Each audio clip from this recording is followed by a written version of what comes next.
trazer um outro aspecto disso. Você falou aí, eu falei, eu quero ajuda dos universitários, porque eu acho que essa questão do vestibular suscita em nós uma série de coisas. Vou fazer um recorte aqui, que é o seguinte. A gente vai para a escola, na verdade, para organizar as informações, como foram ditas aqui, que elas se transformam em conhecimento à medida que eu faço reflexão em cima do que me é colocado, do que é mediado. Então, por exemplo, você agora, nesse momento, a gente percebe que você está super atenta, você fez uma pergunta, ela percebe que a pergunta era verdadeira nela, porque a gente percebe a postura corporal dela aguardando essa resposta. Então, certamente, o que está acontecendo com você agora é você estar organizando um conhecimento que você já tinha, porque quando você fez a pergunta, você denunciou ter o conhecimento. Nós precisamos, em parênteses aqui, só para não perder o momento, valorizar muito a pergunta. Nós valorizamos, nós temos, assim, não pergunta agora que nós precisamos trabalhar, não, agora não é hora de conversar, não é hora de fazer pergunta. Ou seja, a pergunta é muito importante, porque ela nos diz aonde está aquela pessoa. Quando a pessoa pergunta, ela nos localiza, ela está lá. Você nem precisaria dizer que você está envolvida com o vestibular. Quando você faz essa pergunta, nós já sabemos que existe na sua vida envolvimento com isso. Então, o que você vem fazer na escola? Você vem na escola para que a escola te ajude a organizar uma série de conteúdos, para que você vá... Porque a vida poderia até te trazer isso, pela internet, pela vida aí. Só que dificilmente você teria acesso à organização que a escola dá, que a escola faz e estuda para poder priorizar isso, certo? Então, a escola tem esse papel na sua vida. Quando ela organiza o seu conhecimento, ela te ajuda a organizar o seu conhecimento, a avaliação sempre é um recorte desse conhecimento, tá? Então, eu vou avaliar, eu vou fazer um recorte disso e vou te perguntar alguma coisa daquilo que é um processo, tá? Que você veio organizando ao longo da sua vida. Obviamente que toda avaliação é injusta, porque ela é um recorte do que você é. Quando eu te pergunto o que você sabe de matemática e você não sabe me responder essa pergunta, eu posso dizer que você tirou 0. Porém, você sabe muitas outras coisas de matemática que eu não te perguntei e que talvez tenham muito mais expressão na sua vida. Então, aí é que é a dificuldade, inclusive, de se falar de avaliação, de se estudar avaliação, como é que eu vou avaliar o meu aluno, de que forma eu vou avaliar. E a gente tem buscado procedimentos que possam contemplar o sujeito o mais possível, né? Então, tem gente que adota a avaliação por portfólio, por relatórios, enfim, tem uma série de formas de avaliar. Então, obviamente que a avaliação, ela sempre vai ser um recorte do que você é. Então, ela não tem como ser justa no sentido pleno. O que seria justo seria que você pudesse escolher a universidade que você quer e dissesse assim, eu vou para lá. E fosse lá e pudesse estudar lá e trabalhar e se construir naquele lugar que você escolhe. Mas aqui minhas colegas já disseram com muita propriedade que nós não vivemos nesse país ainda, nesse momento histórico. Penso que viveremos, mas não estamos ainda nesse processo. Agora, eu quero resgatar uma coisa que a Marisa viveu, hoje a Marisa de Krishna, que ela devia estar aqui, ela não está, mas agora vou fazer a Marisa lembrar uma coisa que foi vivida por mim intensamente, imagino que por vocês também, que não faz tantos anos assim, porque eu também sou quase de idade da Ana. Mas que, não sei se vocês se lembram do tempo que aqui em Curitiba tinha os vestibulinhos, que eram assim, o terror das mães. Era o vestibulinho. E a criança saía da educação infantil, tinha mãe que tirava da escola, ela adorava a escola, era ótima, mas eu vou tirar, vou pôr naquela escola lá, porque ele vai fazer vestibulinho. Vocês viram o que aconteceu com o vestibulinho? Ele sumiu, ele acabou. Por quê? Porque eu me lembro que eu participei, existiu uma mobilização social intensa contra os vestibulinhos. A gente ia para televisão, ia para jornal, escrevia e tal. Pais, não se submetam a isso, teu filho é muito pequeno para isso. Enfim, e na época as pessoas que defendiam o vestibulinho diziam que ele era imprescindível. Tá? E nós vimos que não, que era possível viver sem ele. Acho que estamos vivendo novos momentos. Tem aí o movimento do vestibular agora, da unificação do vestibular, da da forma como ele vai ser exigido no país. Vamos ver como é que vem isso. De qualquer forma, penso que ele está vivendo ainda um momento histórico. Um momento histórico, mas nós não podemos esquecer que somos nós que fazemos a história. A história é escrita por nós, e nós estamos vivendo um momento histórico. Então nós precisamos também empunhar bandeiras, e vou relembrar o professor Júlio, que diz que se somos professores, professamos, temos de ter uma crença e defender, abraçar uma ideia e defender esse ideal.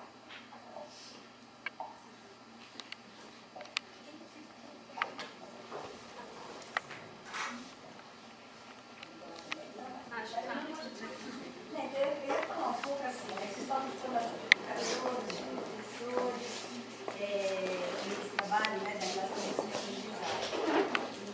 Eu não trabalhei, eu trabalhei em escola particular faz muito tempo, só trabalhei em ONG e agora estou voltando para a escola particular.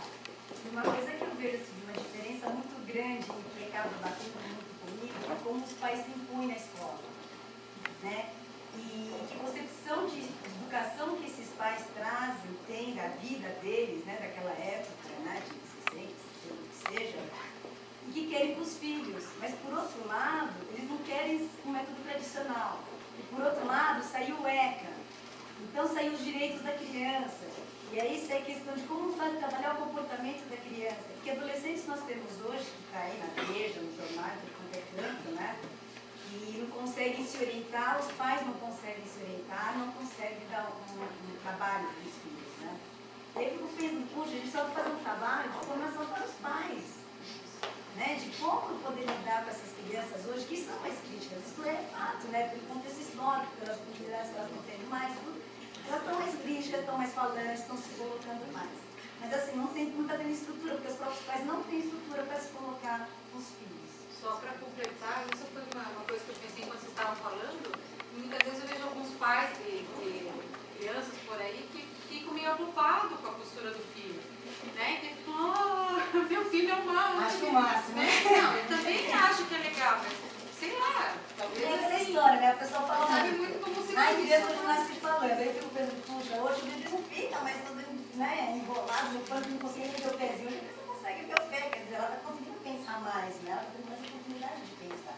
Então é óbvio que ela está se desenvolvendo mais rápido. Mas aí a gente entra com um trabalho que os pais querem, mas não querem, e fica numa dúvida e cobra da escola e vê a questão do vestibular, mas qual é o número de que passaram, de faculdades que passaram, né? E fica uma contradição de trabalhar com os pais é difícil também, né? Para mim, toda essa questão, como trabalhar essa formação de pais para eles poderem, né, entender esse processo todo que está acontecendo, que nós, professores e educadores, também estamos trabalhando para que aconteça de fato a aprendizagem.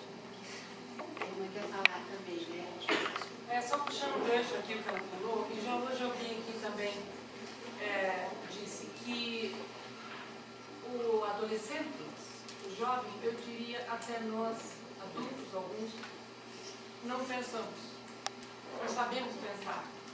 Parece que vivemos, como diz o Dr. Cury, um pensamento engessado. E como ele falou já hoje, aliás, ele só nos mostrou um recorde da professora que deixou lá sobre a responsabilidade do educador. E eu ainda acho que a responsabilidade do educador é levar esse menino, essa menina a pensar.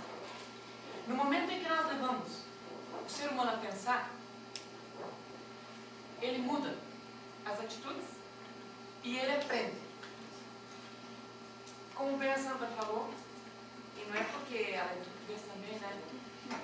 Você sabe, né? As cobras se afligem. A escola, a cobra, a professora, né? Então, no momento em que você leva ele a pensar, ele produz. O tarefismo também é importante em certas situações. Dá para deixar ele sem tarefa uma vez também, né? Mas não tarefismo. Agora, por que ele não pensa hoje e por que essa dificuldade toda? E daí entra toda essa problemática, né? Pai, então. Você bem lembrou o ECA mal interpretado, nós todos sabemos disso.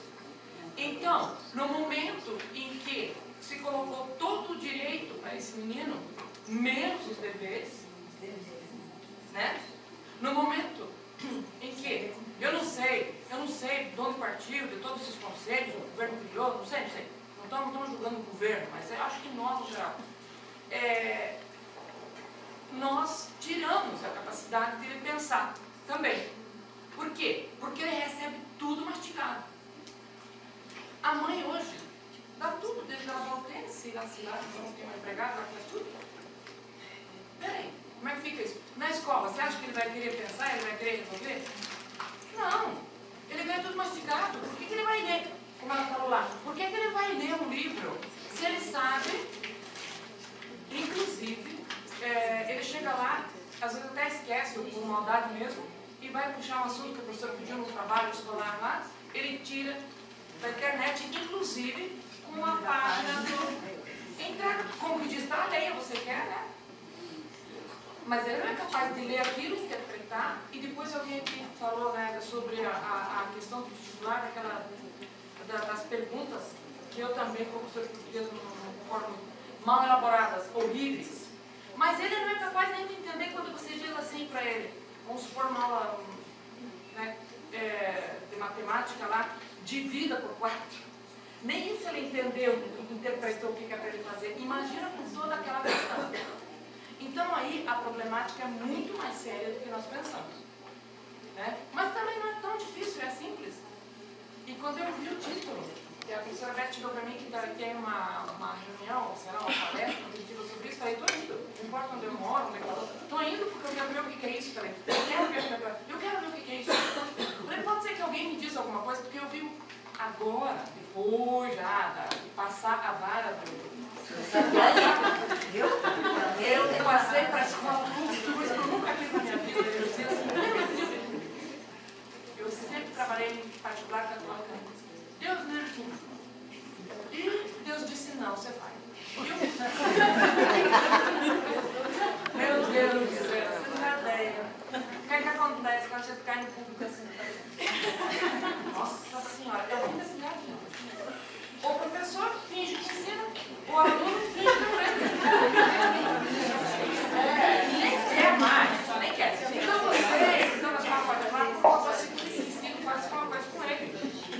Porque na hora pública estão... E depois as demagogias da escola pública são muito fortes por aí. O federal falando, se exibindo com as estatísticas